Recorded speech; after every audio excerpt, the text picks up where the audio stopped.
Greetings, webheads, and welcome to episode 11 of Witty Banter, yet another Marvel Crisis Protocol podcast. I'm Patrick.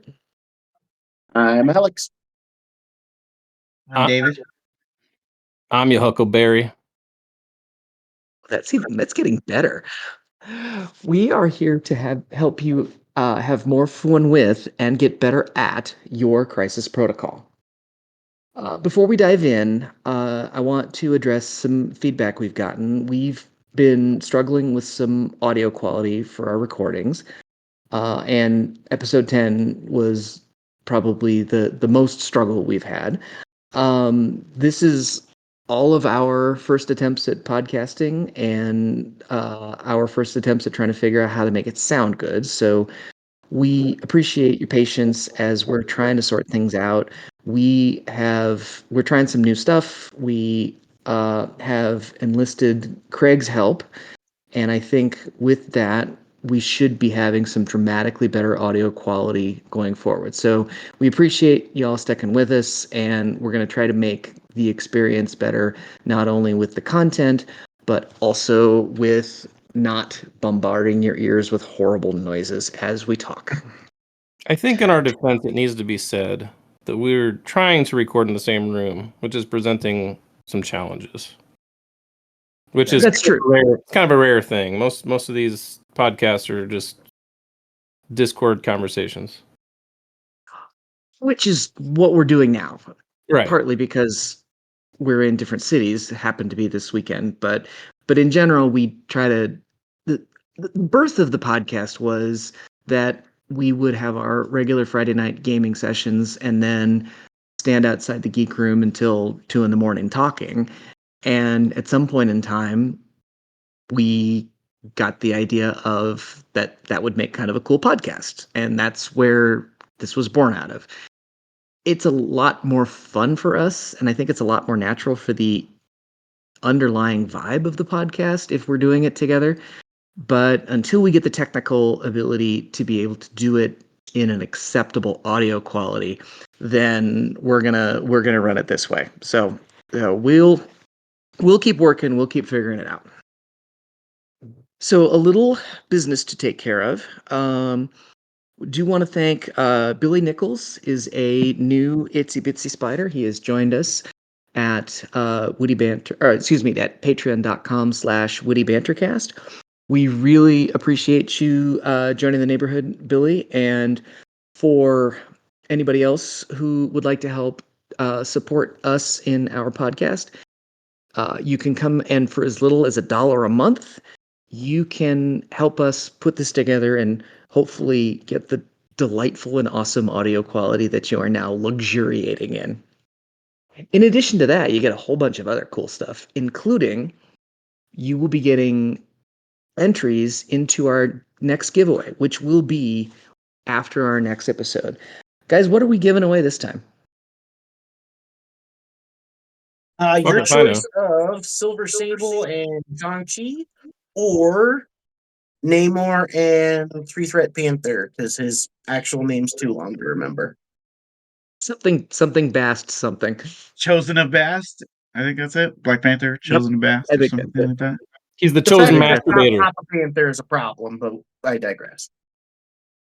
T'Challa 3. Well, that's just what we'll refer to him as. So he's got the cape. I mean, he does have the cape. Coolest. He does have the cape. That is pretty cool. So, between now and when episode 12 drops, you still have time to put an entry in, which is join the Patreon. You get either 1 or 2 entries, depending on which level you join. Or you can leave us a rating and a review on Spotify or Apple Podcast. Those things really do help other people find the podcast, help us grow the neighborhood, and share what we're doing. So any help you can give us would be really appreciated. One of the other benefits that you get if you are a Patreon is you get a priority dojoing of a roster. One of the things that we want to do is to help you get better at your crisis protocol. And if you send us a roster, we're happy to help talk through it and see if we can help make that better. Oliver has sent us in a roster. We're going to chat for a little bit about Bugeater, but then we are going to do a deep dive into his roster, talk through some of what he's got and how to make things better. So if you would like to join Oliver, make sure you stay in touch with us. Since we last talked, we had Bugeater, which is our local tournament. Alex, how'd it go? You were the tournament organizer. Tell us a little bit about how the tournament went and what we found out. I thought it went really well. We ended up getting 21 people. About 10 of those, maybe a little less, were out of towners, but I'm just glad to see that we got a couple out of towners. The Wyoming crew, a couple of the Infamous crew, and the Harvesters crew. So I appreciate you guys coming out. It's always great to see people show up to other tournaments outside of their hometown. JP won Bugeater with his Guardians this year. Finally got to keep it at home. I don't think we've had it home any year other than this year. So we finally got to keep it. I dodged Aaron. I dodged Aaron Franklin's Sentinel spanking that he promised me. You did well. I don't know if it'd be much of a spanking because it's not a Sentinels list. It's a Prime, a Taskmaster, a Mark IV, and then every model that seems to be 5-threat or higher that you could possibly throw in the damn roster. So it's not Sentinels. Okay, Alex. That was Kenny's, but I think they might differ a little bit. I don't know exactly what's in Aaron's, but Kenny was saying it's different. But also, if you have as our resident Sentinels defender, if you have a Sentinel leader, you have a Sentinel list, and I don't care what else you have to make it happen. Anything we can do to make Sentinels good, I am in favor of. And without I get that. But like Sentinels implies multiple in your squads, and usually it consists of the Prime and Taskmaster. And last I checked, he's not a Sentinel. He was running the Mark IV every time. He was running the Prime and the Mark IV. And he liked that Mark IV. Yeah. I'm just over the moon that we are living in a world where at a substantial tournament, a Sentinels roster can take second.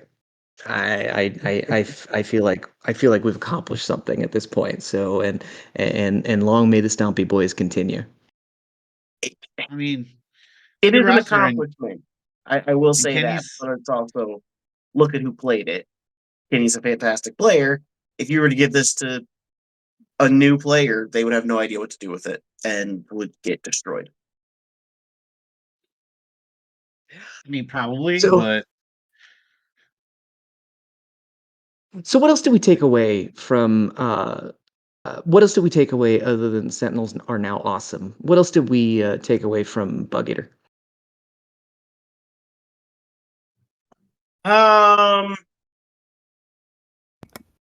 Nobody plays webs anymore. Warriors, which is weird. Yeah, apparently. Yeah, nobody plays webs anymore.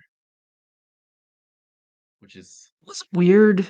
I mean, just going through the top 10, it was Guardians, Sentinels, Criminals, Hellfire, Hydra, Convocation, Avengers Shield, Sentinels again,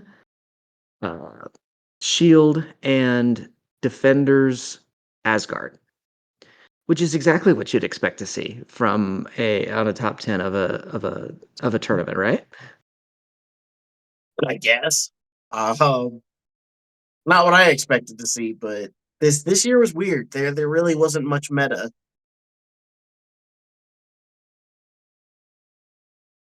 Yeah, and I mean, people sometimes do their own thing too, right? So it kind of gets weird. Well, I mean, at a certain level, it speaks to the health of the game if you can have that. If you could have, I mean, it's a 21 player tournament, and you can have that kind of variety in a top 10. It means that there's not just a couple of plug and play things that you can throw on the table and guarantee yourself success. Webs OP, please nerf. I mean, the top 10 might have been different if 10 really good webs players showed up, That's true. Sure. That's true. 10 really good webs players. That's I'm just, crazy. hypothetically. That's true. That's true, though. I mean, Okay, same thing can be said if there were suddenly 10 really good Sentinels players. Are there even 10 really good Sentinels players out there? I would settle for 10 Sentinels players. The first rank of the Sentinels leaderboard is still unclaimed, I believe. So anybody out there wanting to get into Sentinels, Time to there's your start target. grinding. You got this, Patrick. It's always good to have goals. I know, unless there's anything else that kind of specifically in terms of how the tournament went. I know, David, you had some conversations about wanting to talk about sort of player behavior and just kind of how to handle yourself at tournaments. So why don't you talk a little bit about what your thoughts were on that? So, I mean, there's obviously, just don't be a dick, right? Like, that's not very hard. I mean, I guess it is for some people, I don't know. But, yeah, mostly just not being a dick and, like, try to I mean, it comes from, like, hearing all these horror stories at, like, other events where people like, maybe one player's, like, just, like, completely ruining it, and it's causing people to, like, drop and, like, all this crazy nonsense that could have easily been avoided, I assume. Well, I know that that happened, I think, at a UK event. Can you kind of just give a brief summary of what happened with that? And maybe we can talk through a little bit about how players or participants can put themselves in a mindset to help avoid that. Well, from what I gathered, I think it was in the Webs Discord maybe, that somebody was, like, just completely being, like, just ridiculously meticulous about, like, measurements, but then not doing the same thing and just being overall, like, dickish about stuff, like I know I heard, like, my brother said that, at squad goals, one of his opponents had told him, like, that if he touched a model, he'd be like, "Oh, well, you moved that model." Like, come on, that's kinda ridiculous, right? Like, I get it. If you pick up the model, okay, then you're moving it, but if you just, like, bump it or something, it is what it is. I don't know why people have to be so, like, anal about it. Doesn't make any sense. Well, so I mean, when you go, I mean, I there's an element in which if you're at a tournament, you're paying money for it. There is, I guess, a certain amount of expectation where you want the game to be taken seriously, for lack of a better term. That you want to pay attention to the rules. It's different than just kind of hanging out at the kitchen table and grabbing pretzels and throwing dice. So, how do you how do you guys approach it where you're being more serious about an event like that without being a sweaty, insufferable person? How do you draw that line? I think for me, I try to, like, build communication with my opponent and be like, "Hey, this is what I'm doing. This is what I'm rolling. This is," and I'm, like, trying to, like, be conscious of, like, not picking up my dice, like, immediately after they're rolled and, like, trying to be accurate with my measurements instead of just being, like, completely just, like, measuring willy-nilly and, like, not it's just like, I think you just gotta build a discourse with your opponent, like, you just can't you you can't, like if you don't have a communication with your opponent, then, like, it starts to get to, like sometimes it'll get confrontational, like, especially if you're like, "Hey, I measured this," and you didn't communicate that clearly enough to your opponent, and then later your opponent's like, "Oh, well, you were out of range," but you had measured it and you just didn't say anything about it. And it's So the answer's I think probably that's obvious, but just to talk through and make it clear, why is it important to not be touching your dice any more than necessary?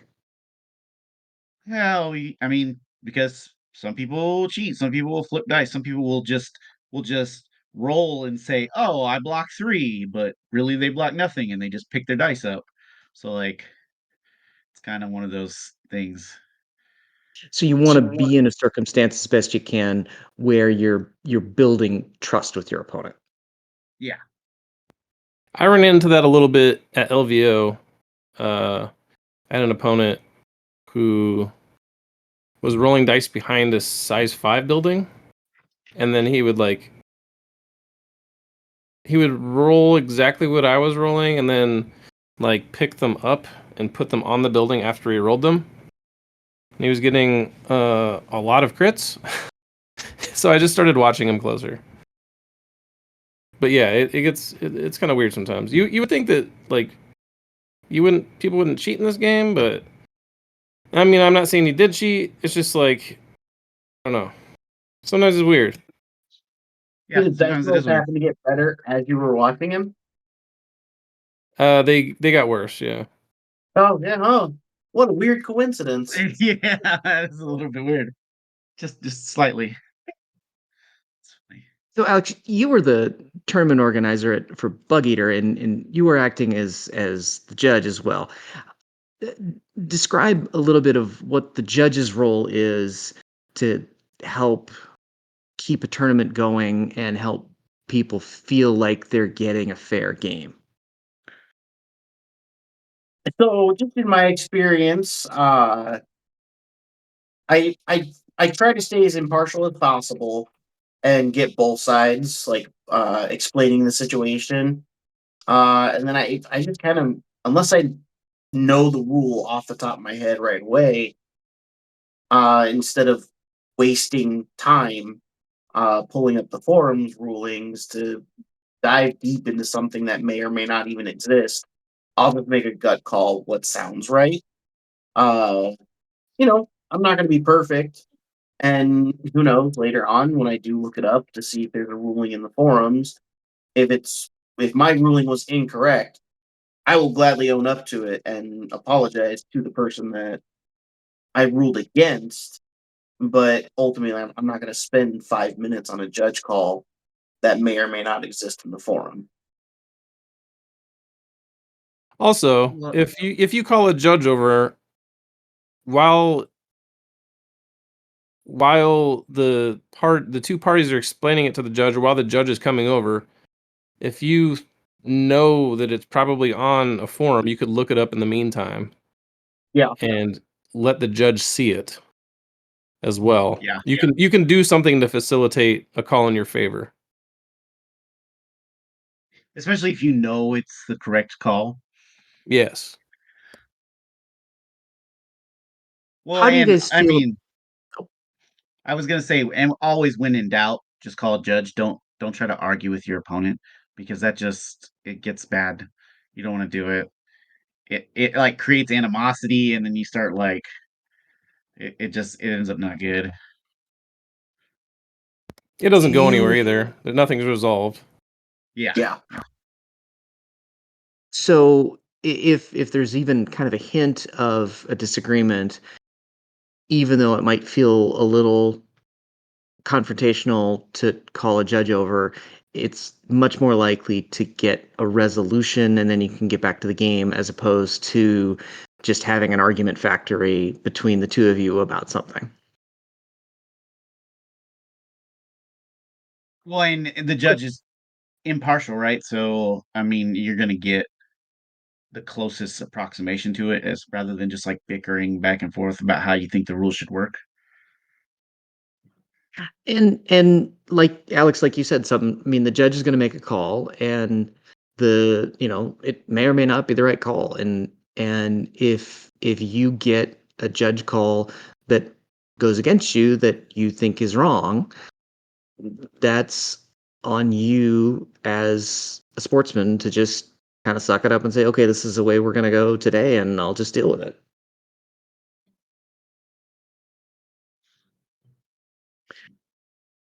Anything else we want to kind of think through or go over just in terms of how to handle yourself, how to be able to get a fair game while still creating an environment where you're you're having fun with it. At the end of the day, that's kind of what you're there for. So, any other thoughts on that? Um, Oh, go ahead. Go. Say what you're gonna say. so the way I'm not gonna go into like every example of ways I handle things, but I'm pretty. I would say I'm pretty lax about things. The only like when I was playing at squad goals against Quentin, who's like the Adepticon champ, like we were pretty. He's like, I think I've got a line to throw Hulk into Gwen, and I'm like, okay, sure. So he like picked up Hulk and like placed it next to Gwen. Like I didn't make him measure it out to see if he had the line or see if he fucked up the line. It was just like, sure, do it.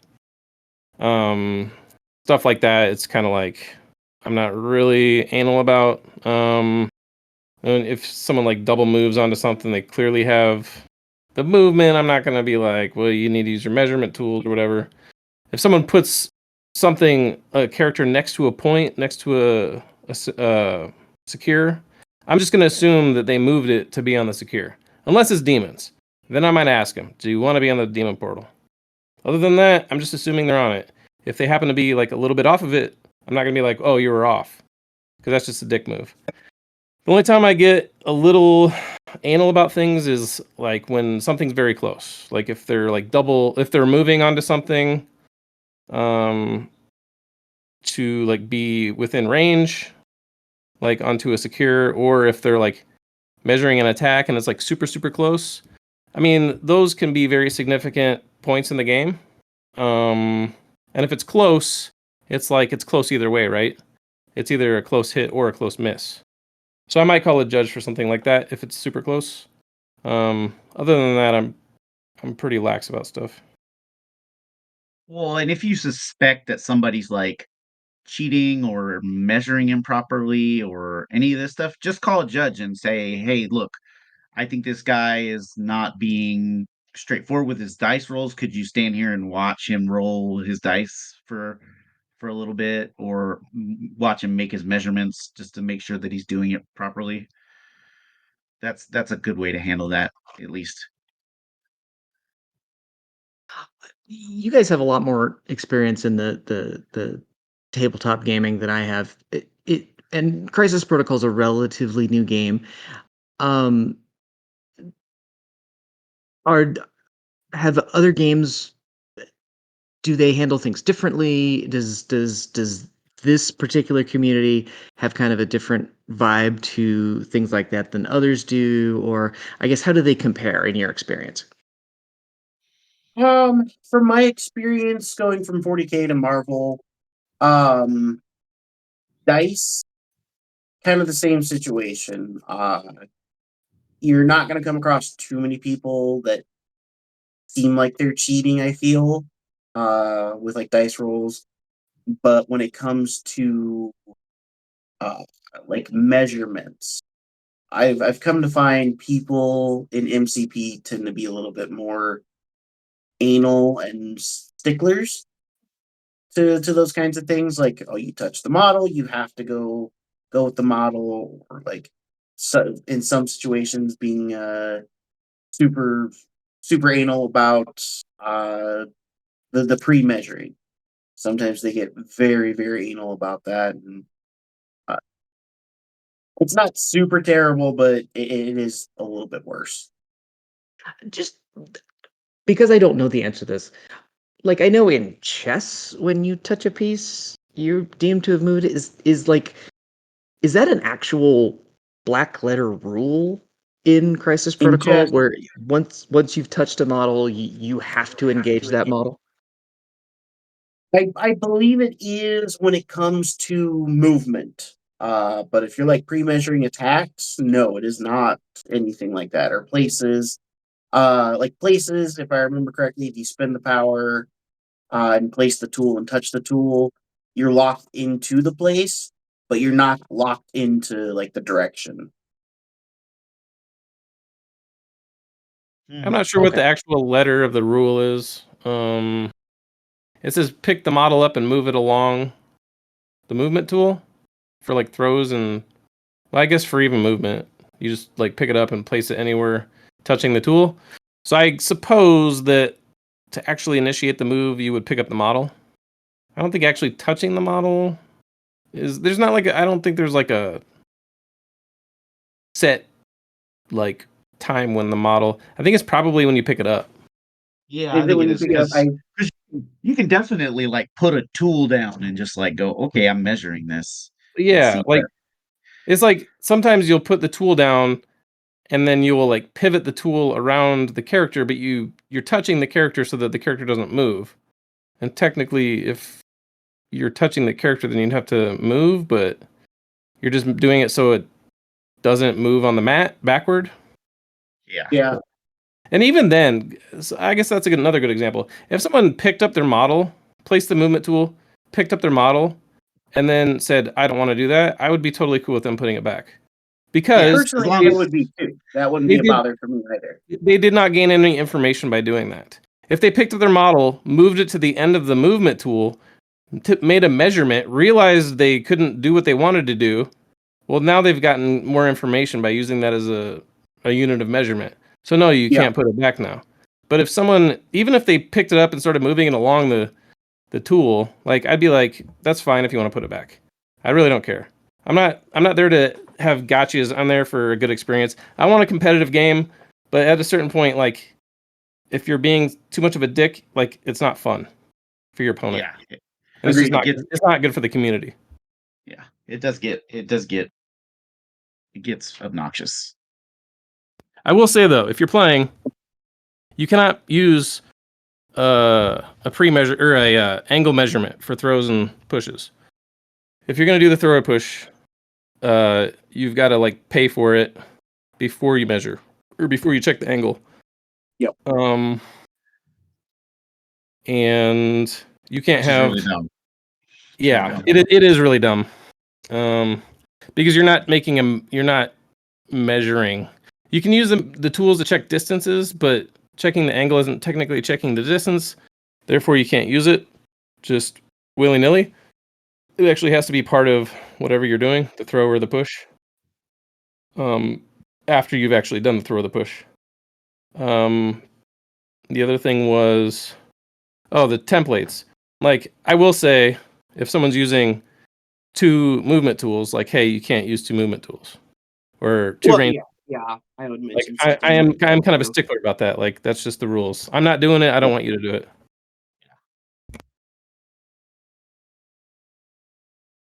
Okay. Any other kind of thoughts or advice just in terms of how to make a tournament event or something like that as competitive and as legitimate a contest as you can without making it unpleasant? I would also say probably learn to read the room. Like if you can tell your opponent is like already kind of tilted, I mean, I wouldn't try to like push and get a reaction out of that. It's just not worth it.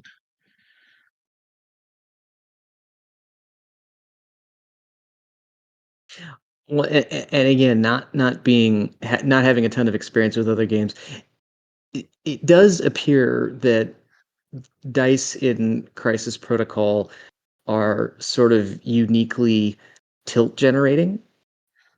I don't know. Maybe that's the way all dice games are, but it just seems like lots of people really focus on, the magic of the dice and trying to appease the dice gods appropriately.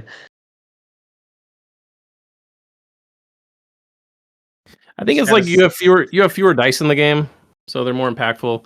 You could say the same thing about Warhammer. Like, there's a lot of things that have like more like mortal wounds on 6s or exploding hits on 6s, stuff like that. The difference is, I guess, MCP, like you have so few dice that your average dice can be very different between games because you're rolling so few. In 40k, you're just picking up buckets of dice and throwing them. So I think it's more the number of dice combined with the dice mechanics, not solely the dice mechanics themselves. It's just a combination of things. I still like it. It makes for an interesting game. Sometimes it feels real bad, but that's just part of the game, right? Hey, any last thoughts on tournament topics before we kind of move on?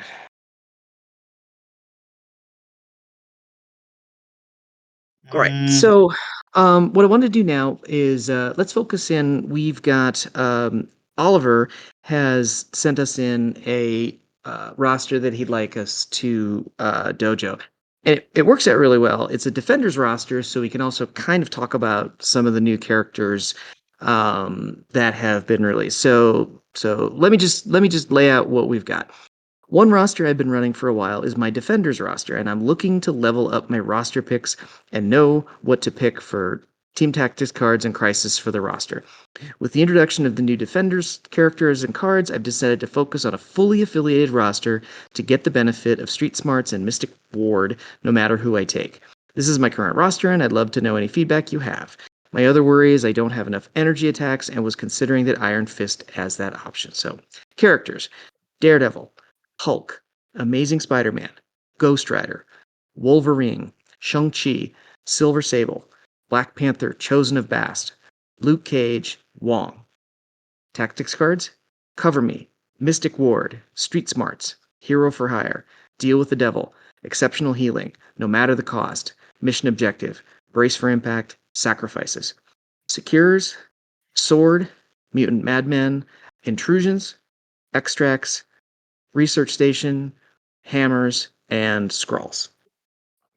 So that's Oliver's list, and he is wanting to get some feedback on it. So, what are your first thoughts when you take a look at the roster? What's kind of the first thing that jumps out at you about this? My first thought, and it's just because I've really never been a fan of the character or the rules in general, uh, and the fact that he's got 2/5 threats already. Ghost Rider goes. Ghost Rider's out of here. I think ASM's a better choice. What's Ghost Rider bringing, especially if you're looking at Daredevil Defenders, because you got to be in range 2 to benefit from the leadership, and none of his attacks are range 2 that I can remember off the top of my head. Yeah, he's Spender's got range 2. the long. What's range 2? I think it's Spender's range 2. It's Is not. it? It's I thought not? it. Yeah, Is I it thought it 3? was range It's 3. range 3. Ah, okay. I will say though that with Ghost Rider, with his Wicked Judgment being range 3, he doesn't want to be hanging out on the very outskirts of it if he wants to really use that. He kind of wants to be in the middle so that that range can extend. Kind of like Dynamo, right? Yeah. Like he wants to be within range 3 of people who are like farther back. Like putting Ghost Rider even like base to base with people makes it so that his Wicked Judgment can affect like more people. Like not only the people he's next to, but people like up to range 3 out from him. I think that's one of his better superpowers is just being able to do free damage for 2 power. Yeah, Fair. and you get to see what the role is too. So like, Yeah. And the way I get the that, Daredevils. Go ahead, Alex.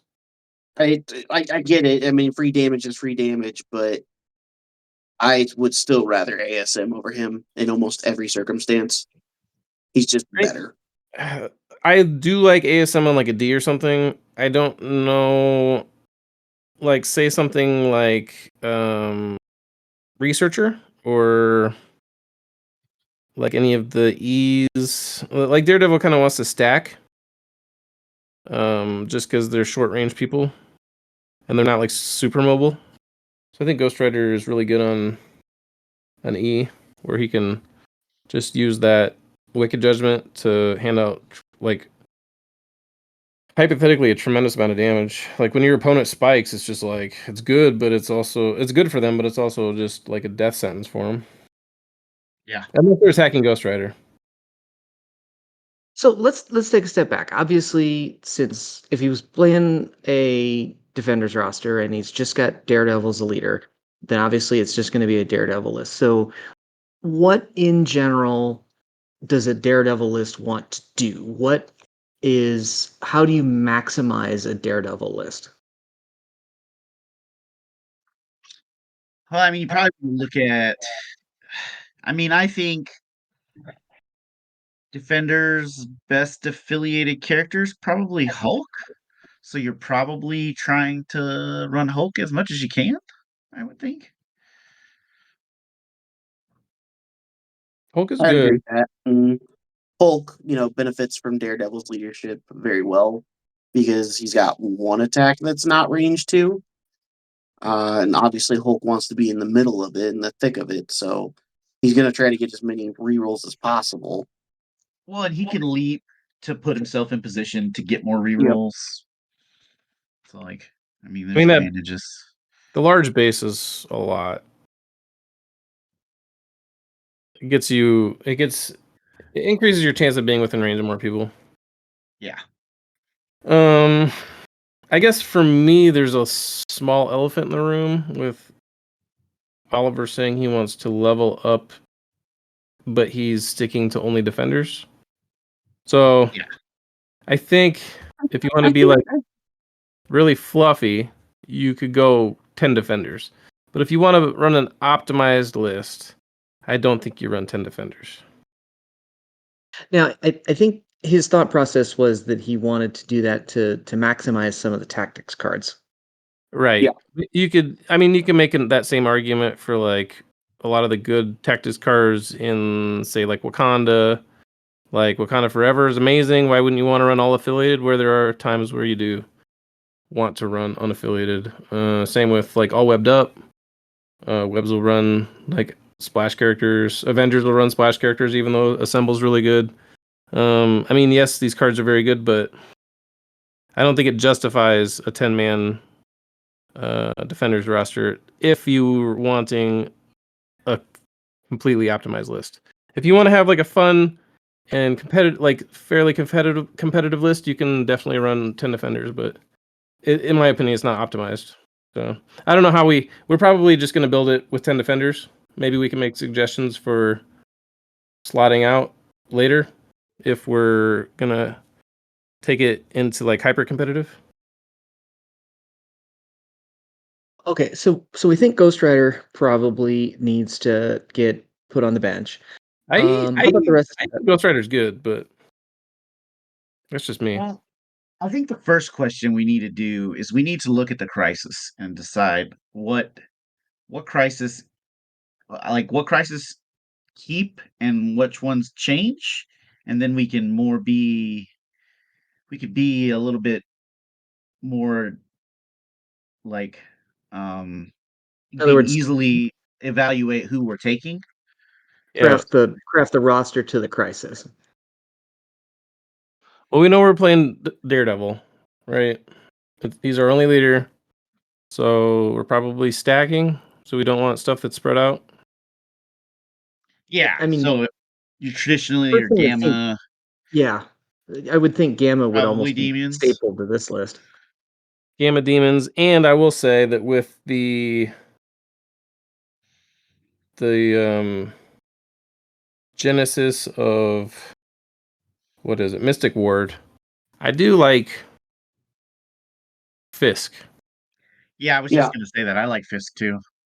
Because you can like take you can like trap a Fisk like later on in the game when your opponent is like committed to trying to score it. And then you can be like, oh well you've committed all these resources to try to score this thing. Well now you're not gonna score it. Well, it's the only scenario where a secure is worth 2 points, other than a back Gamma, right? Yeah. So you get a lot of mileage out of that Mystic Ward, like denying 2 points. And I like it on Researcher too. Yeah, Researcher's fine, but you're probably. I mean, if it's researcher, you're definitely fighting for researcher. Sometimes with Fisk though, you can't fight for both Fisks, right? Yeah. I do like it on Fisk. You deny one, and then they have to come into the other one to try to score points on it, and then gives you a window to beat the shit out of them. So I would go. it I would go sounds like Fisk.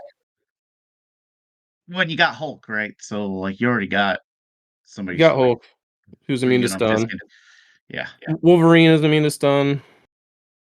Um, I don't know if I love Wolverine, but he is immune to stun. And you I got can make walls him. that can remove conditions too. So Yeah, So it sounds like it gets anything well. weird with Wong though. Yeah, I mean he's probably fine if he just picks up an extract and is just like hanging around, not Well, necessarily scoring a scare. it's just like the sequencing. Like if you have someone who has stun, you kind of want to remove the stun before they take a hit so that they can actually gain power when they take damage. But that means you have to activate Wong first, which is not an impactful activation.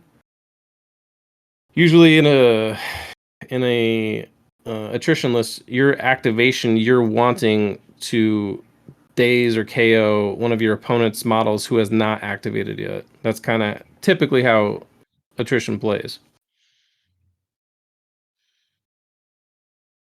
So okay. So activating a Wong early is not optimal.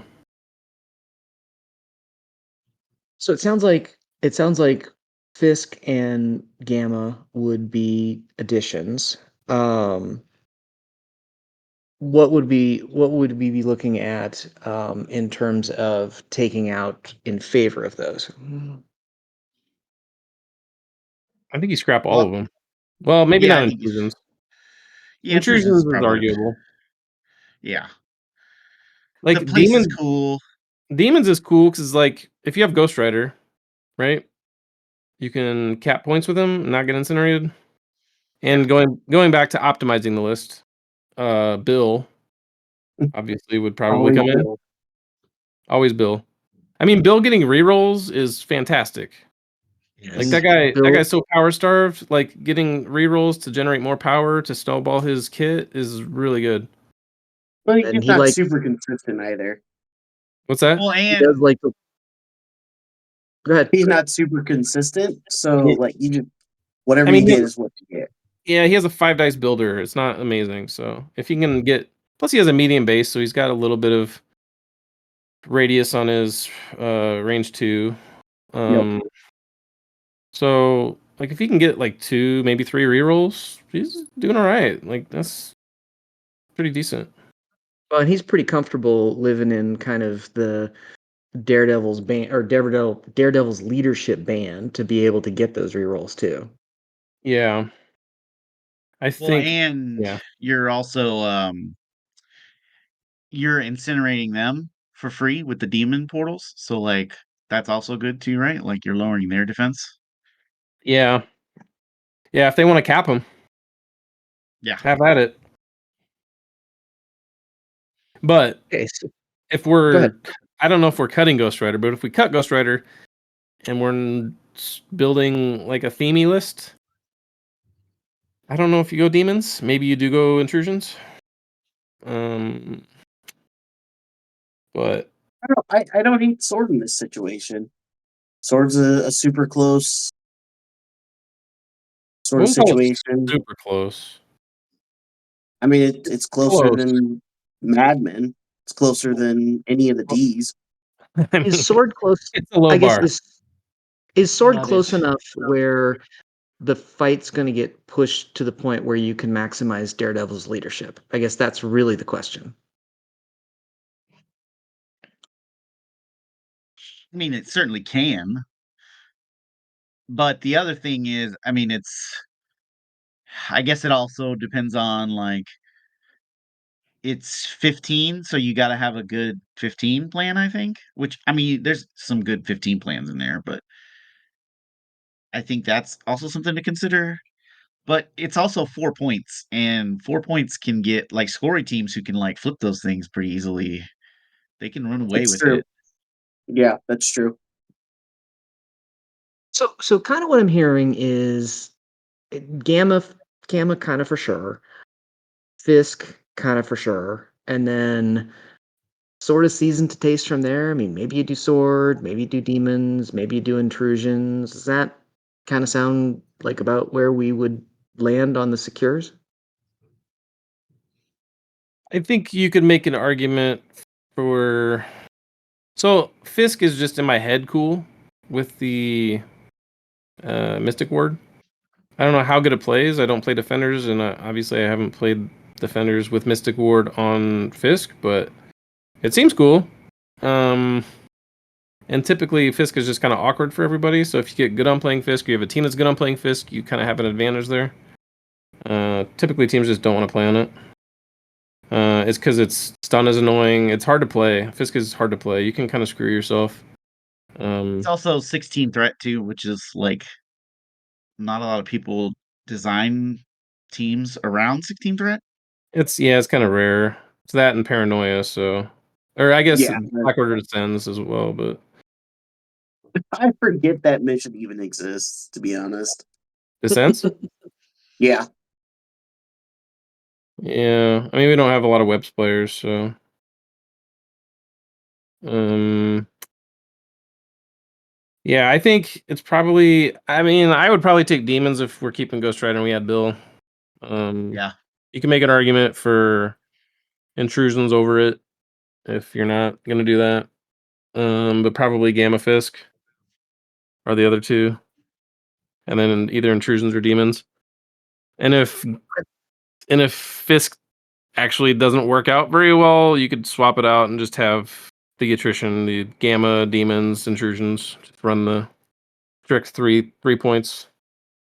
Well, the other thing about running Gamma and Demons is I know he doesn't have it in the roster, but there's pentagrams, right? Like you can like set it up so like you're throwing Hulk through the portal like right at the start of like round 2 if you really want to, and you can just throw Hulk into somebody's backlines.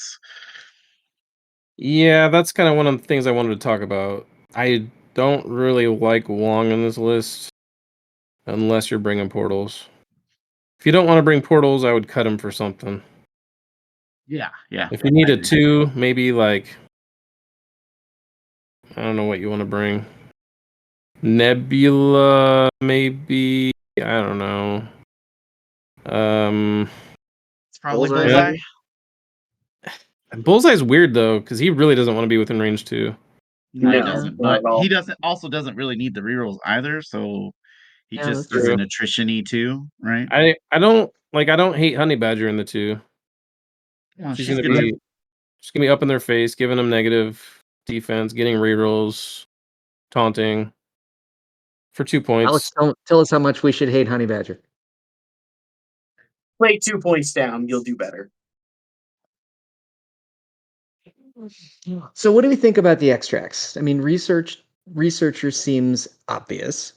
And everybody loves a hammer. But what do we think are the extracts that would best suit a Daredevil list? I don't know if you necessarily want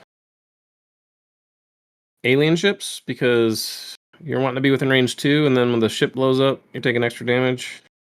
You'll I mean, I don't hate hammer scrolls. It's fine. It's kind of like a middle of the road extract. If you're wanting to lean a little bit more attrition, you probably look into like Montesi and Virus. Well, and Hulk with 2 hammers is just good. Just good. It is till you run into a Rhino or Yeah. some web warriors. It ruins your day. But yeah, hammers is good on Hulk for sure. I'm a firm proponent of double hammer Hulk. Mm-hmm. It's good. Is there because Senators stops people from moving, at least taking only just one move, is there a thought that might be something to think about? It's too many points for me. I'm not comfortable putting that many points on there. Yeah, especially that's for an the issue. attrition team. Well, like and it's 19 threats, so like you're gonna allow like the wider scenario teams to go even more wide, right? Because Yeah. 19 is the break point to get to 7 wide with like webs. So like this is something to think about. Is there a world where a Daredevil list isn't really, for the most part, leaning more attrition based? isn't leaning attrition based. Yeah, I mean, it just seems to me that with his leadership and kind of the way, if you're building around it, I, I just it seems like you're always going to be leaning towards an attrition list, and if that's the direction you're leaning towards, it seems to me you should just take the attrition extracts. Yeah, I think. I agree. Yeah, I think the game plan is to beat the shit out of your opponent. So Right, if you can slow the game down, it's probably better. right. So Well, and I that's mean, Generally like speaking. what most of the good defenders want to do anyway, right? They just want to attack you and stay alive, right? Yeah. yeah. So I mean, they're your research Montesi, either legacy or virus or hammers. Yeah. Um. Yeah, I don't know. I I don't do think there's a like so I do like on scrolls. I do like the fact that you can punish your opponent for like going out there and grabbing one because if they get pushed, that now all of a sudden they're in range of a bunch of your shit. rolls on paper seems impactful, but it really doesn't come up that much in a game. It's kind of like that first grab is Yeah. like after that, like you're kind of in the fight, so the push isn't as significant later in the game. I don't think like counting on the scroll to like push somebody once at the beginning of the game is an argument to take it. Like it can be very impactful for sure, but it's just like a dice roll. I don't I don't love it. Scrolls is fine. It's like a very neutral extract, tie points. If that's your thing, take it. I don't know. I'm not like I'm not a defenders aficionado, so I have no idea if they and we don't have anyone who really plays them locally too much, so I don't know how they hold up against other attrition teams. Maybe against other attrition teams who are better, you might want the hammers and the scrolls. I don't know. Just to like basically try to Just give score you out if you more get in a before you situation. can. Yeah, more things to keep track of, more extracts to pick up, more distraction for your opponent rather than just like going straight into you. I'm trying to like when I was at the LVO this year, I played into Eric's Defenders round 5, and his list wasn't like super bashy, but it was just like really fucking scary. We played 19. He brought Bill, Dynamo, Ghost Rider, Wong, and Daredevil, I believe. Was that 4, 5, 6, 11? Yeah, that's 19. That's just like a tough as nails team that can actually still do damage. It's just like very attrition-y. Not so much like Yeah. offensive, but just attrition. Like they're gonna take a ton of punishment and they're still gonna kind of like chip you out. You're just gonna grind the game out, right? Like Yeah, it's just a that's grindy ass list. It was terrifying. Okay, so I think we have kind of a I think we have sort of a consensus in terms of what we're looking at for our crisis. So let's go back to the roster. Now that we've kind of talked through kind of the idea behind how they're going to want to play, what what modifications would we look at for the roster of 10? I I think you still want think you more. bring I think you bring Hulk and I Hulk. I think you bring both the Hulks just at different breakpoints. They're both affiliated. Ah, They're both affiliated, yes, but like that's saying the same thing about all the Peter Parkers in Web Warriors. Do you bring poor Parker? Probably not. Well, typically Web Warriors will bring 2 versions of them, though. Yeah. But you're not bringing all 3. No, but you're not bringing 3 Hulks. Yeah. I But don't I like would it same because argument.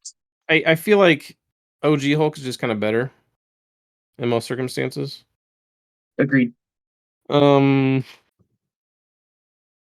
for breakpoints, you can just like trade up 3s for 4s or whatever. I do think it needs more 3s though. Yeah, Something definitely. Let's think through. I mean, because he's got the 3 new. He got Shang-Chi, Silver Sable, and Bast Panther. What do we think? I don't like Silver Sable. I don't like Well, and I don't know if Sable either, and I don't think he's technically confirmed defenders.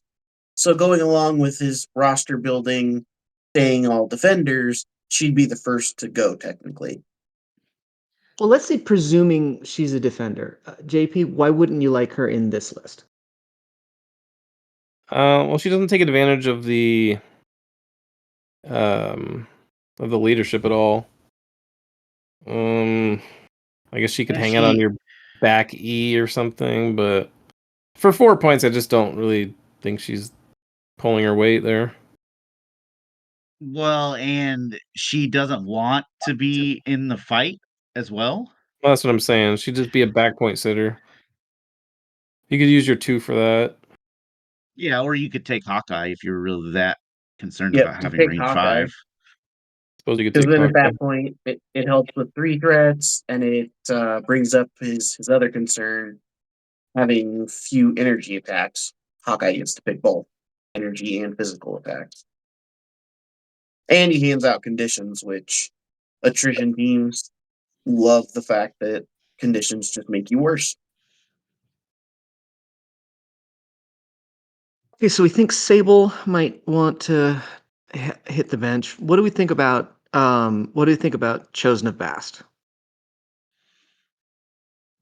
Not a I think huge he's fan in I think here. he's fine, but not this roster. I don't think it's weird.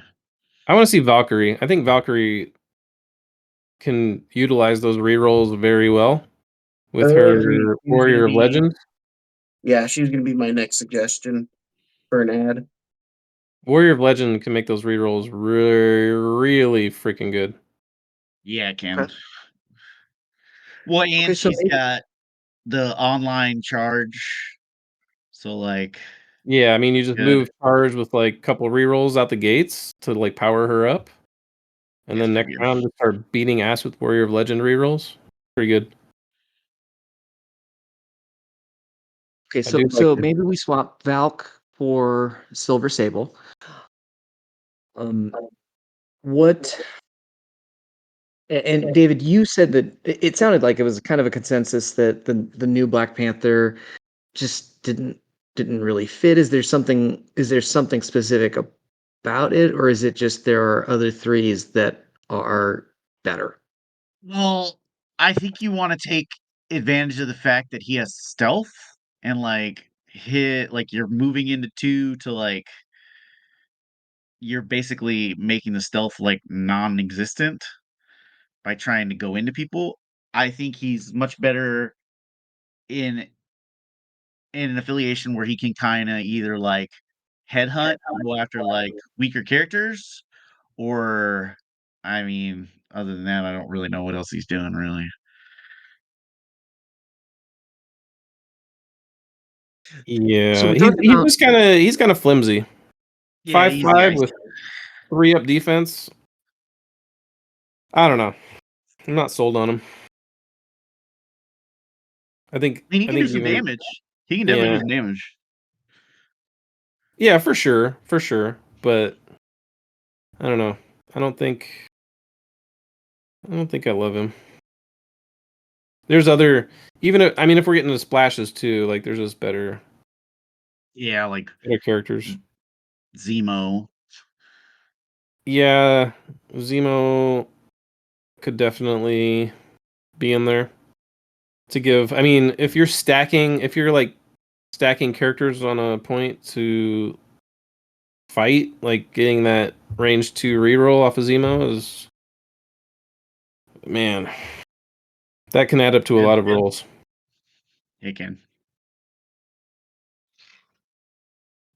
But I guess we'll make an all defenders one, and then we'll suggest splashes. Okay. So let's start with just doing all defenders, and then we can kind of at the end talk about being able to branch out a little bit. So if we're I think we said we're benching Sable for Hawkeye. If we're For Valkyrie. oh, I'm Yeah. sorry, for Valkyrie. And we can bench Panther for something. We should probably pull up a defenders list, affiliation list.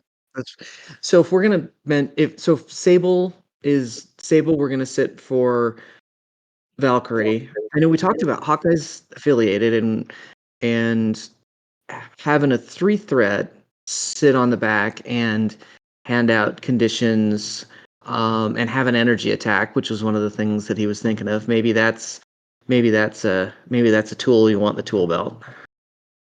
Yeah, but another thing is like, what's Wong doing if he's doing that? Because Wong really wants his ass in that safe seat. Yeah, he really does.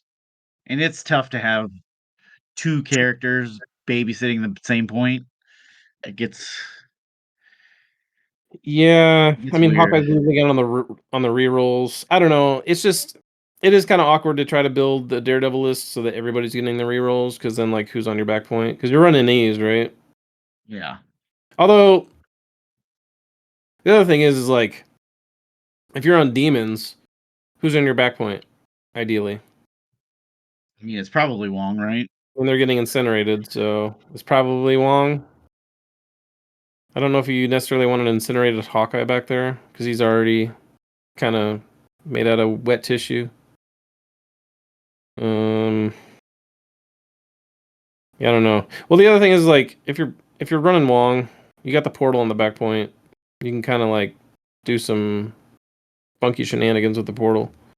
That definitely takes reps though. I'm not a portal expert by any means. Yeah, it kind of sounded like the primary purpose for Wong would be to have pentagrams. Yeah. Well, and you can like take pentagrams and you can essentially set it up so that when you put it out, you just make sure that your opponent doesn't have immediate access to it. Like they have to move to be able to use it, and then set it up on your side so that whoever you want to go through it doesn't have to move to get to it. Like that's what I would think you want to do. I mean, shoving Hulk through that thing is good.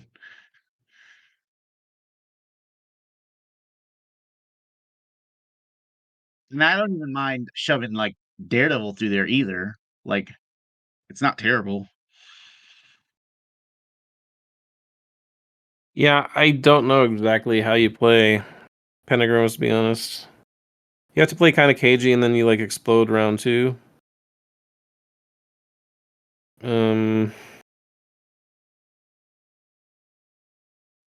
Yeah. I think if you are playing Wong though, you want to run pentagrams. And probably if you're running defenders, you probably want Wong pentagrams. I think that's just a really good tool.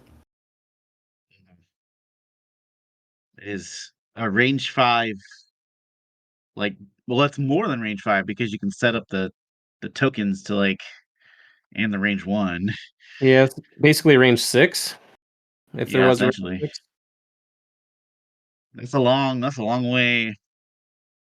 Especially like if you get Wong in a spot on round 2 where he can like drop it and you can get onto their back point with the character. It's pretty freaking good.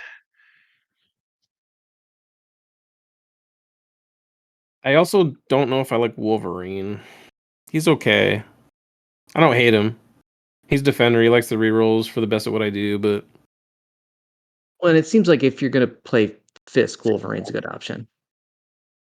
yeah.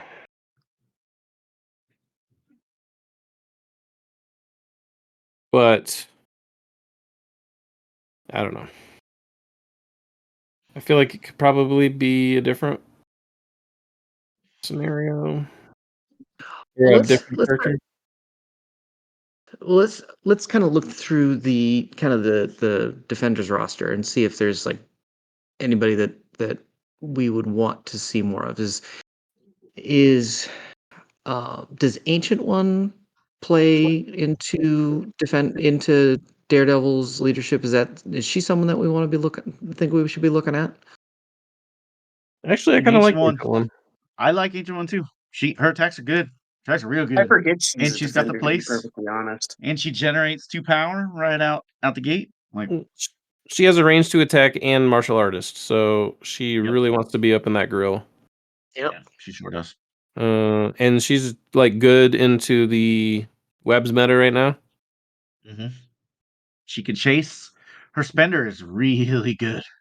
It's pretty Like, nasty. Her and Shang-Chi, I feel like, would give webs some problems. Yeah. I do actually like her.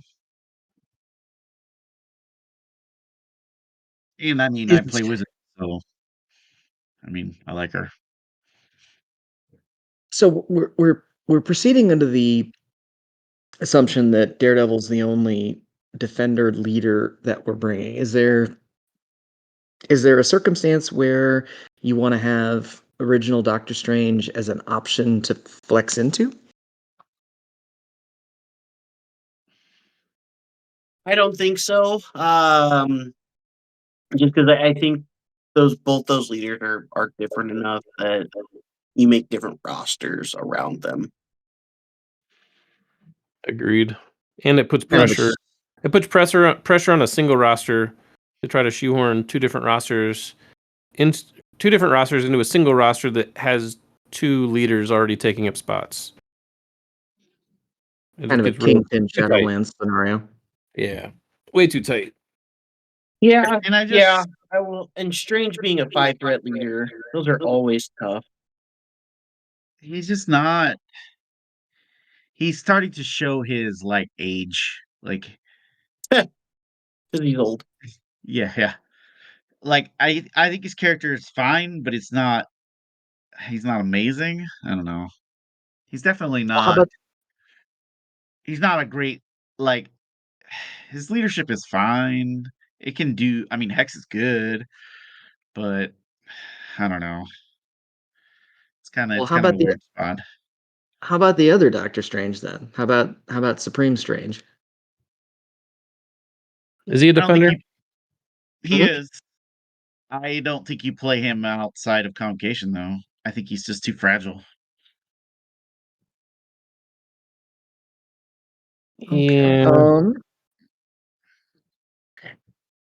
Scarlet Witch seems like she's kind of got the same problems that she doesn't really want to benefit from Daredevil's leadership. What about Iron Fist? Iron Fist is Like Iron alright. Fist. Yeah, I do like Iron Fist. He's alright. I don't beat him. I mean, like you could take like Iron Fist, uh, Daredevil, Ancient One, and Shang-Chi and you're starting to stack a ton of counting blanks on defense. Iron Fist does bring some energy attacks too. Not that I think energy attacks are necessarily needed, but I don't think it's His spender for me is fucking good. I don't think Well, it's a super big deal to be like weighted heavily into physical attacks or something. It's not like you can get hard countered by anything. I guess convocation to a certain extent can take advantage of that, but It is what it is. yeah. I mean, if you're going into convocation, I feel then at that point, like, just bring Hulk. Because, if you do damage to him, well, okay, it might be Mystic, but it's 8 Mystic attack days. Okay. Yeah. Yeah, it's always dangerous bringing Hulk into a list that has a Dark Reign, though. Yeah, it is. It definitely That's can true. be. That's true. And he can't puny banner Mystic attacks. He just kind of melts way faster than you'd like. I mean, I don't think he's like terrible into him, but you have to be really cognizant of like placement and damage taken and things like that. Agreed. It just if that's something that you're worried about, I also see it also being beneficial in a way, just because Hulk doesn't care. He's going to throw plenty of dice. Okay, You say that so until you try to punch Doctor Strange and he rolls 3 wilds and you weep. You're not going to play against David every game. Not everybody's going to roll 3 wilds. In my world, they do, because only David plays Convocation in my world. So That's a poor Bob at Bugeater. There was like he did a Doctor Strange spender into, or not, I mean, he did a Xavier spender into my Doctor Strange, and I rolled 3 wilds. It's like, yeah, I'm gonna reverse pierce all that and gain 3 power and not take any damage. yeah, that feels on brand. Okay, so I think looks if we're staying defenders, maybe not in terms of the roster, maybe not so much Silver Sable or Black Panther and Ghost Rider. It sounds like we have divided opinions upon. And very divided. I would say if we're cutting a 5 to cut ASM. Because I don't feel like he's nearly as tanky outside of webs. Having not re-rolling 4 rerolls is huge. I don't know. He's still And plenty tanky. I think he's still plenty tanky even without the web protection, and he's mobile enough where if he wants to be at a spot where he wants to take advantage of the defenders of the Daredevil rerolls, he can get himself there. well, Ghost Rider has Hell on Wheels too, right? Yeah. Yeah. But it also goes into play the crises selection. We've said maybe the thought if you don't go with demons, Ghost Rider might get benched. But if you do, Ghost Rider stays. So maybe Maybe. the question then becomes: does the roster need 2 5s? I don't think 5 so. and 6. I don't think so. I think Ghost Rider's is really good. He also gives the team Incinerate, Hex. He does have an Incinerate beam, but Hex is really good. Like Hex is real good. Stupid good. Well, the other thing too is I kind of like Ghost Rider using like if you take cover me and like Ghost Rider making attacks into people with your own activation, that kind of sucks. Especially because he can like if you attack somebody else, he's gonna gain power, and then he can like either just like save that power to do something with it, or he can like put that in because you can do any attack to cover me. It's called Wicked's Judgment, David, and it's really good. Yeah. So yeah, they attack Luke. You make an attack with Ghost Rider and get a Wicked's Judgment off. Pretty good. Yeah. And he's energy, if you're concerned about that. He's got energy attacks. And I like his spender a lot in the webs. Like 10 dice. Good. Figure it out, Miles. I don't know. Well, and I like it into Immortal Hulk. I like it into Ultron. Yeah, true. It is a very good tool versus Ultron. For sure. I mean, unless David's playing Ultron and then he rolls triple wilds and laughs briefly.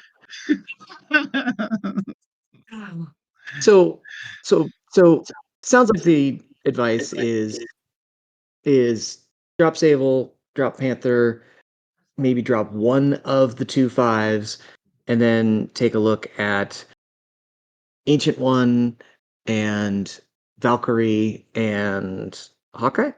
I would drop Wolverine too, personally, but that's just me. Well, and thinking about the other thing about Ancient One too is Ancient One can pull people, so you can pull people into the range to get rerolls, which is kind of good actually.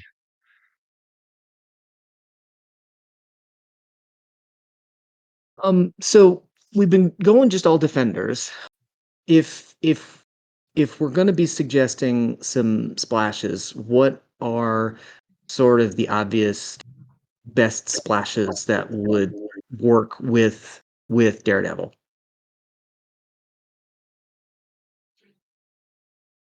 I mean, obviously, we already mentioned Bill. Bill's just good. Feels like that's always the answer. I mean, if you're running demons, Bill, right? Yeah. And I don't hate Dynamo. Dynamo. If you're running Dynamo. Gamma Demons, is like Dynamo's pretty good on that. Yep. Yeah, he is. It's King Ease. And I mean, if you stick with intrusions, he's good on that as well. Mm-hmm. I don't hate trying to Shocker. think. I like Shocker in that a lot. That's what I was gonna say. I'm planning. I think I might start playing more defenders, and I think having Shocker being able to take away defense dice from the team that's then you're getting rerolled on. They're already getting bunched up to start with, which just more maximizes the ability to use that. And then your worst case scenario is they're having to take activations to go after 3-threat Shocker instead of anybody else. And he's, as I discovered, kind of ridiculously hard to knock down. Listen, okay, I roll a lot of tractors. I can't help it. Well, I mean, savvy opponents will probably just throw Shocker away. I mean, probably just to not deal with him. I don't know. That's I mean, he's probably I'm with fine. Patrick though on that because like, okay, you used your throw to move him away. Right. You didn't use the throw to hurt me with something else.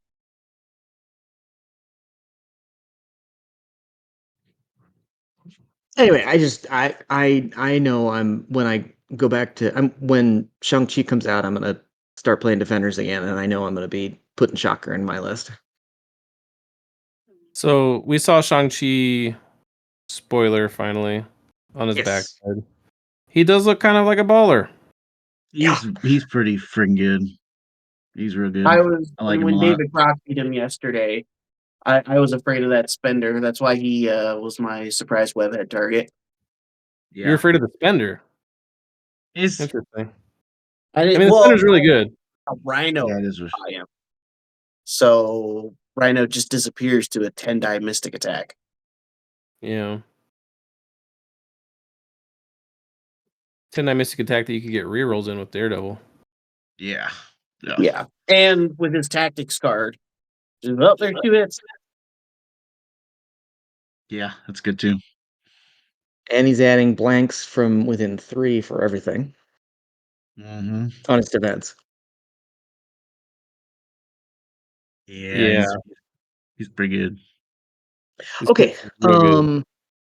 So By the way, that push how about- thing that he has, where you push somebody into something and they get stunned, is really good. It's like because it doesn't have to be the target you attacked, which is It's annoying. Ridiculous. So good. Like being able to stun somebody without doing damage to them is just so good. Well, yeah, I mean, yeah, be able to attack one character and then stun somebody else. That's not terrible. So, how about tactics cards? Anything that kind of stands out in terms of needs to be added, probably doesn't need to be there. I know we talked about if Wong's staying in the list, that pentagrams probably needs to be there. Yeah, I agree. I think pentagrams needs to come in if you're gonna keep Wong. I mean, if you cut Wolverine, you don't need exceptional. Yeah. Right. And then if you cut Ghost Rider, you don't need to deal with the devil. And I think no matter the cost is probably a Wolverine card also. That's what I was thinking too. I mean, that Yeah. almost seems like Wolverine's taking up 2 tactics cards. It's a good Hulk card, but I don't think you just take it for Hulk.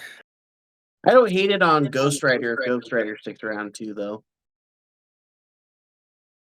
So if you're gonna, other than pentagrams, are there any other tactics cards that might be worth considering swapping out, or do you want to look at are some of the other restricted cards something that you want to look at? I think the obvious exclusions here were fallback and eyes on the prize, right? Yeah. Right now we have Cover Me, Mystic Ward, Street Smarts, Heroes for Hire, Deal with the Devil, Exceptional Healing, no matter the cost, Mission Objective, Brace for Impact, and Sacrifice. There's a lot of Defenders cards. They're good. Time will tell if they deserve a spot. But I think Fallback and Eyes on the Prize. Well, Eyes on the Prize is not great here because he doesn't have anybody to do it. But if he were to include Bill, Yeah. he can get an Eyes on the Prize in there. Well, the upside too is if you have Amazing Spider-Man, you don't need Eyes on the Prize. Right. I was just gonna say that. Yeah. With what they want to do in terms of basically staying up in the fight, Warpath is not a terrible addition to add. Yeah, I like Warpath. I also, I mean, you probably consider Patch Up maybe instead of Sacrifice. It's kind of Yeah, I was thinking that patch up instead of sacrifice. I don't see the need for it if you have Cage already. I mean, I like Patch Up on Ghost Rider. I like Patch Up on Hulk. I even like Patch Up on Daredevil, right? Like, He's probably the best. Yeah. Yeah, Sacrifice. I was looking at Sacrifice. I just don't know what exactly it's doing. I mean, you already got Heroes, so it's kind of... Yeah. Sacrifices. I mean, it's a good card for sure, but there's nothing. It's not doing anything like extraordinary in the list. It's just kind of you bail out an attack. Which is, I mean, it's still good. I mean, Heroes for Hire is way better. Heroes for Hire is fantastic. And Luke Cage is probably the best 3-threat defender. So yeah, you're probably running him a lot. So and we did getting at least rerolls on his builder to try to get those staggers is pretty freaking good. Right. And I know we at least talked about thinking about whether or not Iron Fist should have a spot too, which would make Heroes even more effective. I don't know if Mission Objective is great. I think Mission Objective is a smart meta choice just because Rhino, but Yeah. it gets one thing I ran into at squad goals that I think I talked about it on the last podcast was mission objectives interaction with hammers. Yeah, it does It get just makes it so that you can't protect your characters from a rhino. Like even Bill, if he goes out and grabs the hammer. Why don't you go over that again, just to make it clear? So Bill, eyes on the prize, moves out, spends his second power to pick up an extract, and then moves back. Round 2, he gets 2 power. Rhino can come up and just jack his extract because he has to spend 1 extra to pay for the mission objective, which costs 2. So he only has 2 power, and the text card costs 3. So, I mean, mission objective is good against Rhino, but it's not foolproof. And that's Bill. That's like best case scenario. Like if you have someone who has 1 power, or Jen's 1 power return, and they had an extract round 1, they have obviously spent their power, unless they're an X-Man. So that they're at 0 at round 2. They gain 1 to go to 1. They need 3. Well, 2 or less. They have a hammer, which is 3. So they don't have enough power to do it. So it's good. It's good Rhino insurance, but it's not foolproof for sure. But it's also just a good card. It's good against webs too, I think. Yes. Okay. Any other kind of overarching thoughts on the list? Any other thought process in terms of how to play it.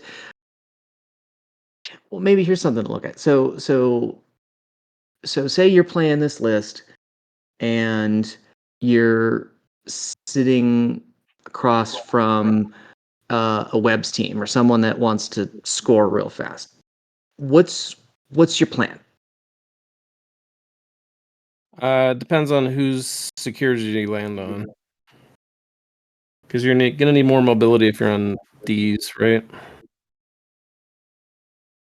If you're on E's, you can do a different plan. So say you get that.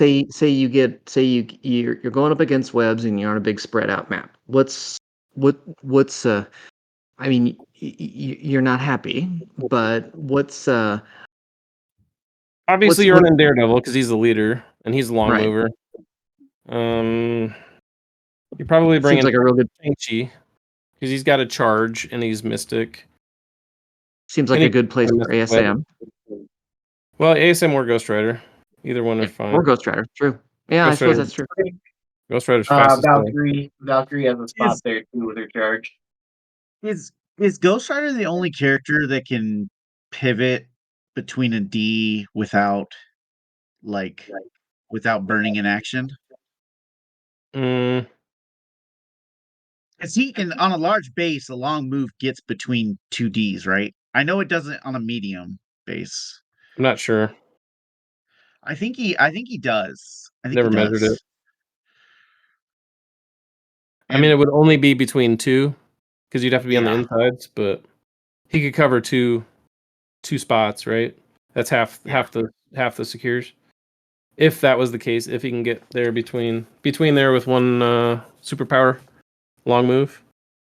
I'm not sure. We'd have to map it out. I've never done it. I mean, technically, I think ASM can do it because he's got his plate too.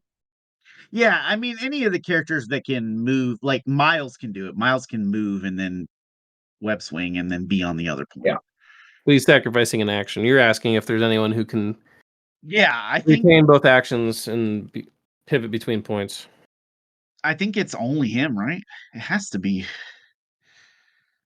Well, there's just not that Somebody many. else. Juggernaut, maybe? Juggernaut could like double glide. Maybe does Ulik? Isn't his short medium thing? Doesn't that end up being like pretty far? I don't know if it's more than a long though. I don't think it is. I don't think it is either. It's probably not. Well, I don't have the long length memorized. It's like 7.25 inches, I think, is the length of the long tool. Okay, it's longer than that then, right? Because the range 2 is 3 inches, and the short move is over 3 inches, and the base is like almost 2 inches. It's 2 inches, yeah. So that's like 8 point something inches, which is a 4. But then you have to include his base at the end. But I guess you're saying a long mover, a medium base long mover can't get between them. So obviously, yeah. Cosmic Ghost Rider be able to do it. Oh yeah, but he can't. Yeah, well, he does have a. If he's not psycho. Yeah. I mean, it's still. Well, he could still get there. He just couldn't contest. Either way. So yeah, if it's on a D, Daredevil, probably Shang-Chi. Who else were we talking about? Valkyrie. And then either one of the 5s. Maybe yeah, probably one of the 5s. I don't hate it. I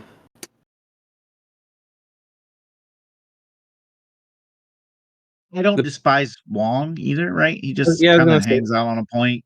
Yeah, it depends on just how many points you have left over. What you're filling in. I already got because there's the D secures that it's what? Spider portals, Infinity, or not Infinity, Riots and yeah. So 16, 17, and 18. That kind of gives you some room to play with numbers. Yeah. And I think Daredevil's at his worst on a D for sure. Yeah. Yeah, I mean, you're definitely at a disadvantage if that's what you're playing into, but obviously you have to have a plan for it. You have to be able to at least figure out how you mitigate that disadvantage as much as possible. Yeah, I think maybe with that in mind, and knowing there's a lot of webs players and Hellfire didn't make a big showing at squad goals, but I mean they're still around for sure. They're really good. They're the teams running the Ds, and they're kind of in the driver's seat of the meta right now. So with that in mind, maybe you do go like Montesi and Virus for your extracts, just so that if you end up on a D, there's only 7 points on the board. Right. Yeah. Well, and also I think pentagrams is pretty good here too, right? Because you can put a pentagram between a D. Yeah, it's double-edged sword, right? That's just what I was going to say. Does that run the risk of speeding your opponent up? Well, that comes back to, like I said before, don't place it where your opponent can just like straight portal through it. You need to make it so that they have to work to try to get to use it. I think it does. And It then, does. It does make it better for you for sure. Because webs have no problems. They don't have a problem with just like double moving between points and not throwing a single attack all game, where that's not your game plan at all. So if they go through your portal to end up on another secure, like they're not safe. You just go through the portal, follow them, and double punch them. Yeah. Right? Unless it's a pay to flip and they're really doing some ring around the rosy, flipping the points. Well, and the other thing is too, right? You also would want to place it on your, like when you place it on your side, like you want to place it so that they can't contest the point if they come through the portal, right? You want to make it so they have to like commit move actions to do any of these things, right? Maybe. Depends on your base sizes, right? Because it would be the same for you. Especially if you have like range 2 guys. Because if your guy hops out of the portal and he's not within range 1 of the secure, and they're like on the far end of it, you're not gonna have range 2 on them, right? Well, that's what I was saying about like on wherever you're putting the other portal, then that's where you worry about that. But when it comes to them going through your side, then maybe you just make it so that they can't. I don't know if these have a side though, do they? No, I mean not really. I mean, they have the once side the you game start goes, on, but like it gets wacky. yeah, everybody just starts rotating around. Yeah. Okay, so any other kind of broader thoughts about the roster? Anything else that we should be looking at, or that Oliver wants to be thinking about if he's going to be taking this either to a game night or a tournament? Shout out to a random character that could be probably okay in Defenders. I think Venom is pretty good, right? Getting the rerolls on his so many snacks it's pretty good. Venom, Sabretooth, any of those clapback characters. Yeah. Gwenum is probably fine. Cover Me is an interesting card. We didn't really talk about it, but if Luke Cage plays it, he can basically get like a free attack out of it with Heroes for Hire. His taunt. Yeah, and here's Fire too. Not taunt, well, taunt too, but say he has 4 power, right, and he spends down to 0 for Cover Me. Yeah. And then the other character pays for Heroes for Hire, so they pay 2, and then Luke Cage comes in and protects him. I mean, in that scenario, you probably want Cage to be taking 2 damage, so you can gen 2 power, so you can bodyguard again and get the Cover Me again. But like worst case scenario, he could just be sitting on 4 power and get an attack out of it. Sacrifice change. Does sacrifice change who an attack targets? Yeah. So it would work for Cover Me. Yeah. Okay. if you So that sacrifice might into it. if you're gonna take cover me, that might be a reason to take sacrifice instead of patch up.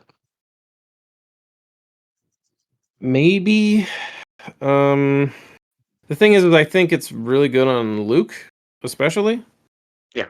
Because he gets the heroes for hire and then he gets to place where he wants. And I mean, for the sake of argument, let's just say you're in their grill, so placing one off of your character gets him within 2 of the attacking characters. So if they want to attack again, he can taunt it. And in that case, Plus, like sacrifice is like really, really, really redundant between the taunt and the heroes for hire itself. Yeah. and I mean, getting attacked and then getting thrown, it's pretty freaking annoying too. Yeah. Because you can Yeah. time either one. You can do your attack or you can do Cage's throw first. It doesn't matter because they're both after the attack is resolved. Yeah. So cover me, like, I don't know how much mileage it's actually gonna get. I think you'll get one attack out of it. After that, it's kind of, I don't know. It gets weird. I think it gets better the more closed in the crisis is. Like, just because you'll have more characters in range to like make attacks. Yeah, but like, what if they just throw Luke Cage? Yeah, that's what I'm saying. Yeah, they could do that too, right? Like, you're probably getting the one attack on the heroes for hire, but then when you place, like, his taunt may or may not work. Just depending on whether your opponent plays into the cover me, which I don't know. I feel like a smart opponent won't because they don't want to be taking big hits from Hulk or Ghost Rider or somebody. But Oh, and then maybe that puts you into a scenario where they're just not attacking Cage, and maybe that's fine. maybe. Another thing is talking about those reactive characters, like Gwenom with Cage is not too bad. Going in with Cage is pretty good. I do like that. I don't know if it's worth a slot for her, but it's something to consider. Something to test, I guess. I feel like those 4 threat slots probably just go to the tried and true people, but maybe Gwenom is good. Try it. I mean, I do like her moving, getting like moving into a spot, getting rerolls, punching somebody, and then running away. Right? Like that's pretty good. Yeah, it's probably fine.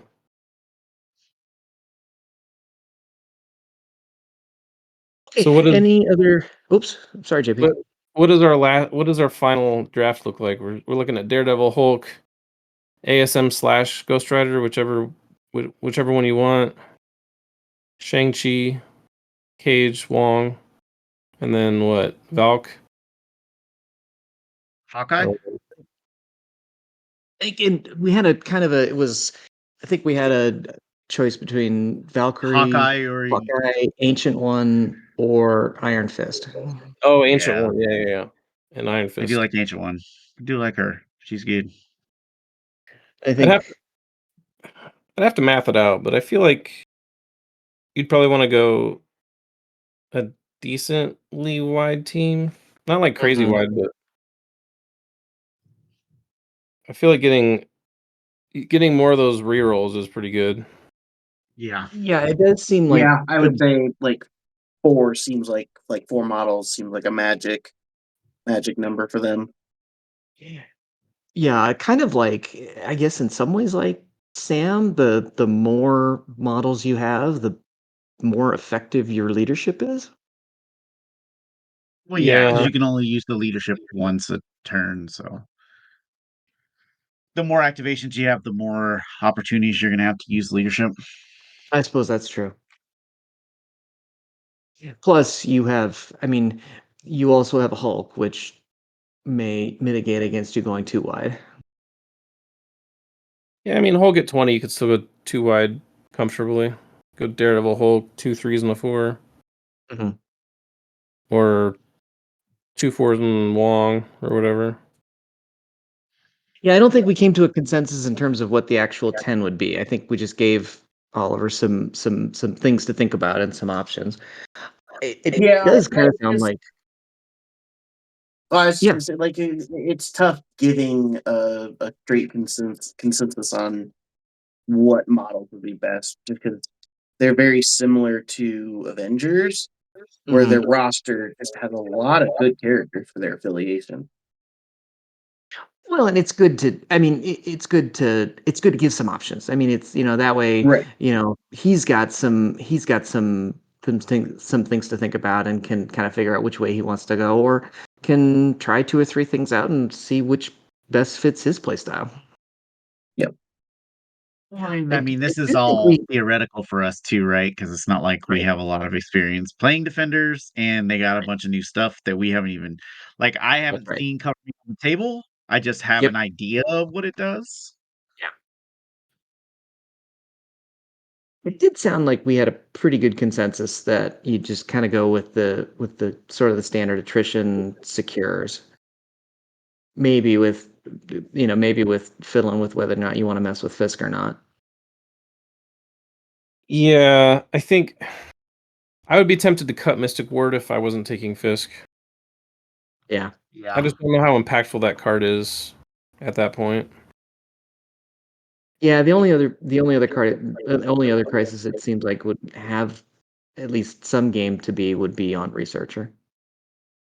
On Researcher, yeah, and I feel like you're just dogpiling the Researcher anyway, so like I don't know why you'd want to use it on there. Yep. Maybe it's fine to slow the game down and just not worry about it for a round.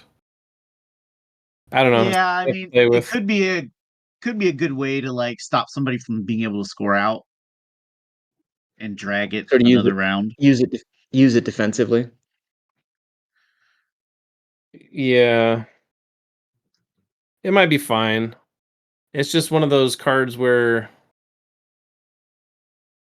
it's, I guess it's insurance if you're behind or something. But it's like it weakens your 5 cards so that like the probability of you being behind is slightly higher just because you only have 4 good cards. If your plan is to throw it on Researcher if you're losing. Right? So it's not helping you win. Sounds like the only real for sure team tactics card advice is that particularly if you've got Wong, pentagrams has got to be in the list. Yeah. Pentagrams, and I think fallback is really good. It's just Yeah, that card's oh, pretty that's very good. stupid. It is. Especially if you're running like a Hulk. Right. Like getting Hulk the fuck out of dodge with fallback is just chef's kiss. Yeah, it's really good. So good at preserving his health. And then eyes on the prize with Bill, obviously. Right. But If you did decide to run Bill. if you do it, if you cut ASM, you probably take Bill.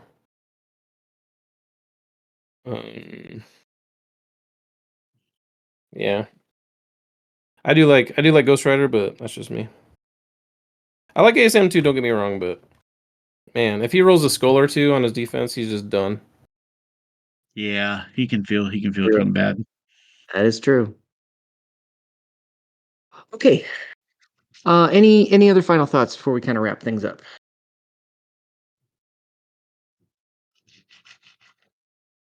I don't have anything to think of.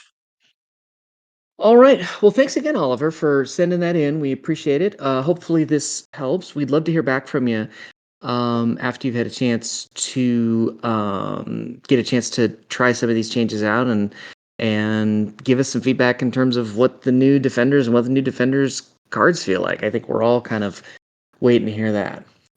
For the rest of you, if you'd like to have a roster, if you'd like to have us help you out and work on a roster, you can get in touch with us through all the socials at Witty Bantercast. You can email us at wittybantercast@gmail.com. We would love to hear from you. We'd love to interact with you more.